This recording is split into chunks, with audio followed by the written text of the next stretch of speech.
নমস্কাৰ আপোনালোকে চাই আছে ক্ৰিকেট গুৰু আসাম ইউটিউব চেনেল এতিয়া হয়তো আপোনালোকে গম পাইছে বহুত কথা যে আমাৰ গুৱাহাটী বৰখাপাৰা ষ্টেডিয়ামত বহুত কেখন আন্তঃৰাষ্ট্ৰীয় ক্ৰিকেট মেচ অনুষ্ঠিত হ'বলৈ গৈ আছে মহিলা বিশ্বকাপৰ বহু কেখন খেল ইয়াত হ'ব লগতে আমাৰ ভাৰতীয় টেষ্ট টিমটো আহিব ভাৰতলৈ তেওঁলোকে সিৰিজ খেলিব টেষ্ট সিৰিজ গুৱাহাটীত আজিকোপতি হৈ পোৱা নাই ইতিহাসত প্ৰথমবাৰৰ বাবে গুৱাহাটীত টেষ্ট সিৰিজ হ'ব টেষ্ট মেচ হ'ব টেষ্ট সিৰিজৰ মেচ হ'ব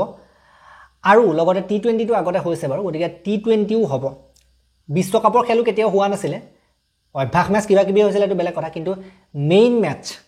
মেইন যদি আমি ক'বলৈ যাম মেইন বিশ্বকাপৰ মেচ কেতিয়াও হোৱা নাছিল এবাৰ মহিলা বিশ্বকাপৰ মেচ হ'ব আৰু লগতে টি20 সিৰিজও হ'ব টি20 সিৰিজৰ মেচ হ'ব আৰু লগতে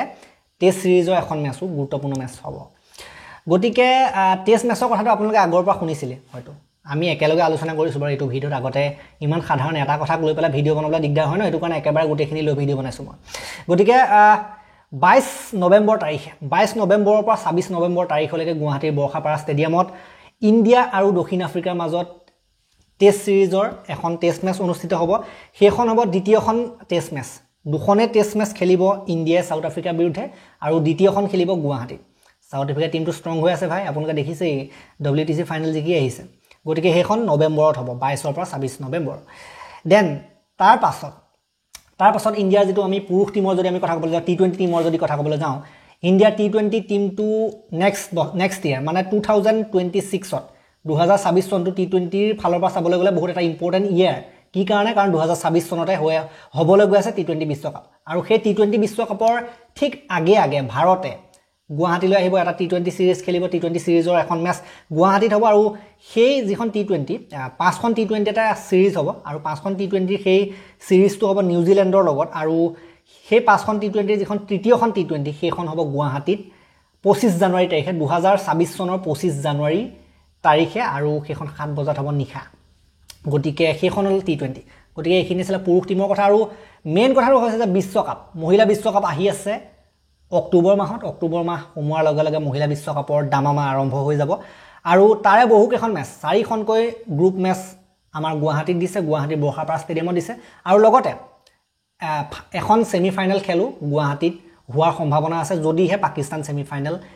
নাপায় পাকিস্তানৰ লগত যদি সেমি ফাইনেল হয় সেইখন সেমি ফাইনেল তেতিয়া সাধাৰণতে বাহিৰত দিব কলম্বোত দিব শ্ৰীলংকাত কিন্তু পাকিস্তানৰ লগত যদি নহয় তেতিয়া আমাৰ গুৱাহাটীতে হ'ব গতিকে হেতু ভাল কথা ইনেও গুৱাহাটীতে হ'ব পাকিস্তানে ইনেও নোৱাৰে মহিলা টিমটো তেওঁলোকে যেনেকৈ খেলে সেমি ফাইনেল পাব নালাগে গতিকে এইখনো গুৱাহাটীতে হ'ব এক প্ৰকাৰ ক'বলৈ গ'লে 4খন গ্ৰুপ মেচ আৰু এখন সেমি ফাইনেল গুৱাহাটীত হ'ব লাগে গতিকে গুৱাহাটীত যি কেখন খেল হ'ব সেই কেখন হৈছে আপোনাৰ 7 অক্টোবৰ তাৰিখে গুটেইখন ইণ্ডিয়াৰ মেচ নহয় কাৰণ গুটেইখন এটা ষ্টেডিয়ামতে হ'ব নোৱাৰে বেলেগ টিমৰো হ'ব লাগিব কেইখনমান মেচ গতিকে গুৱাহাটীত 7 অক্টোবৰ তাৰিখে বাংলাদেশ আৰু ইংলেণ্ডৰ মাজত হ'ব এখন খেল বাংলাদেশ ভাৰ্চেছ ইংলেণ্ড মহিলা টিমৰ তাৰ পাছত ইংলেণ্ড আৰু শ্ৰীলংকাৰ মাজত হ'ব 11 অক্টোবৰ তাৰিখে ইংলেণ্ড আৰু শ্ৰীলংকা তাৰ পাছত আপোনালোকে চাব পাৰে 23 অক্টোবৰ তাৰিখে ইণ্ডিয়াৰ খেল আছে ভাৰতীয় মহিলা টিমে নিউজিলেণ্ডৰ মহিলা টিমৰ লগত খেলিব সাংঘাতিক খেল মহিলাৰ যেটো নিউজিলেণ্ডৰ টিম হেতু সাংঘাতিক টিম হয় গতিকে এখন ভাল খেল হ'ব 23 অক্টোবৰ তাৰিখে গুৱাহাটীত এখন কিন্তু চাবলগীয়া খেল ইণ্ডিয়ান ওমেন আৰু নিউজিলেণ্ড ওমেনৰ মাজত খেল আৰু যিখন শেষৰ গ্ৰুপ মেচ গুৱাহাটীত হ'বলগীয়া সেইখন হৈছে ইংলেণ্ড আৰু নিউজিলেণ্ডৰ মাজত সেইখন হ'ব 26 অক্টোবৰ তাৰিখে গতিকে সেইকেইখন হৈছে আমি যদি ক'বলৈ যাওঁ গুৱাহাটীত হ'বলগীয়া গ্ৰুপ মেচ তাৰ ভিতৰত ভাৰতৰ এখনেই পৰিছে এটো বেয়া কথা হ'ল অলপ ভাৰতৰ এখনেই পৰিছে বাকিবিলাক টিমৰ পৰিছে যদি আমি গুটেই কেখন খেলৰ কথা ক'বলৈ যাওঁ আৰু নেক্সট যদি আমি ক'বলৈ যাওঁ সেমি ফাইনেল যিখন প্ৰথমখন সেমি ফাইনেল গুৱাহাটীত হ'ব পাৰে যদিহে পাকিস্তানৰ টিমটোৰ লগত নপৰে এনেও পাকিস্তানৰ টিমটোৰ লগত মই নপৰে হেতু সাধাৰণতে BCCI অপচনত ৰাখিছে ICC লগত আলোচনা কৰি কিন্তু মেইন কথাটো হ'ল যে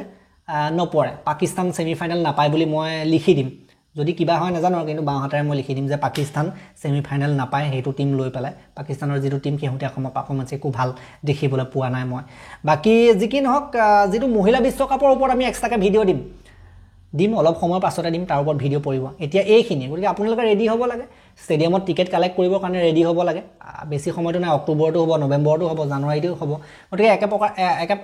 খেল হৈ থাকিব ভাৰতৰ যিখন মহিলা বিশ্বকাপৰ খেল হ'ব সেইখন চাবলৈ হয়তো অলপ ভিৰ হ'ব নিউজিলেণ্ডৰ মহিলা টিমটো এটা ব্লকবাষ্টাৰ টিম ন তেওঁলোকৰ টিমটো সাংঘাতিক টিম বহুত ভাল খেলুৱৈ আছে তেওঁলোকৰ টিমত মানে শক্তিশালী টিম আমি যদি ক'বলৈ যাওঁ মহিলা ক্ৰিকেটৰ ফালৰ পৰা চাবলৈ গ'লে শক্তিশালী টিম হয় ভাৰতৰ লগত বহুত ভাল টক্কৰ দিব মানে হেতুৱে কথাটো গতিকে এই ভিডিঅ'টোত ইমানেই মই মহিলা বিশ্বকাপৰ ওপৰত বেলেগকৈ ভিডিঅ' বনাম অলপ সময় পাছত বনাম আজিতো ৰাতি হৈ গ'ল গতিকে নেক্সট বনাম আৰু যি কি নহওক এই ভিডিঅ'টো মই ইমানটা সমাপ্ত কৰিলোঁ ভাল লাগিলে যদি এটা লাইক কৰিব শ্বেয়াৰ কৰি দিব অলপ আৰু শ্বেয়াৰ কৰি দিব বহুতে খেল চাম বুলি ভাবে ন আমাৰ অসমত গুৱাহাটীত খেল হ'লে খেল চাম বুলি ভাবে তেওঁলোকলৈ শ্বেয়াৰ কৰি দিব আৰু চেনেলটোলৈ নতুনকৈ আহিছে যদি ছাবস্ক্ৰাইব কৰি ঘণ্টাটো দবাই থৈ যাবলৈ নাপাহৰিব ক্লাব বিশ্বকাপ ফিফা ক্লাব বিশ্বকাপ ফুটবল চলি আছে আমাৰ ছেকেণ্ড চেনেল খেলপ্ৰেমী আছামত আমি তাৰ আপডেট আনি আছোঁ আপোনালোকে তাৰ আপডেটসমূহ চাব পাৰে যদি আপুনি এজন ফুটবল লভাৰ হয় চাবগৈ পাৰে আমাৰ ছেকেণ্ড চেনেল খেলপ্ৰেমী আছামত তেতিয়ালৈকে এই ভিডিঅ'টো ইমানটা সমাপ্ত কৰিলোঁ ধন্যবাদ